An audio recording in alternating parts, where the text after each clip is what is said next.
আবার জ্বর সর্দি কাশ কত ওষুধ কত ফুরা গেছে।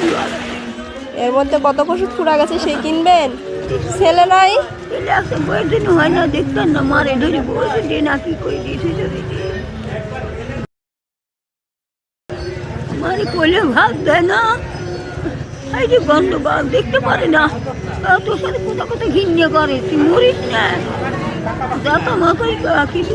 আমাদের এত কিছু থাকা সত্ত্বেও জীবন নিয়ে আমাদের কত অভিযোগ, কিন্তু এই মানুষগুলো কত অসহায়। পেট ভরে দুবেলা দুমুঠো খেতে পায় না, অসুস্থতায় ওষুধ পায় না, থাকার জায়গা নেই, পরনে ভালো কাপড় নেই। আমরা কি পারি না এই মানুষগুলোকে একটু সাহায্য করতে? আমরা তো বিলাসিতায় কত টাকা খরচ করি, কিন্তু এই মানুষগুলোকে 10-20 টাকা দিতে আমাদের কত আপত্তি। হায় আফসোস, মানুষ হয়ে জন্ম নিয়ে যদি মানুষের সেবাই না করতে পারি তাহলে এই জীবনের সার্থকতা কোথায়? যাই হোক, সবাই ফলো এবং লাইক কমেন্ট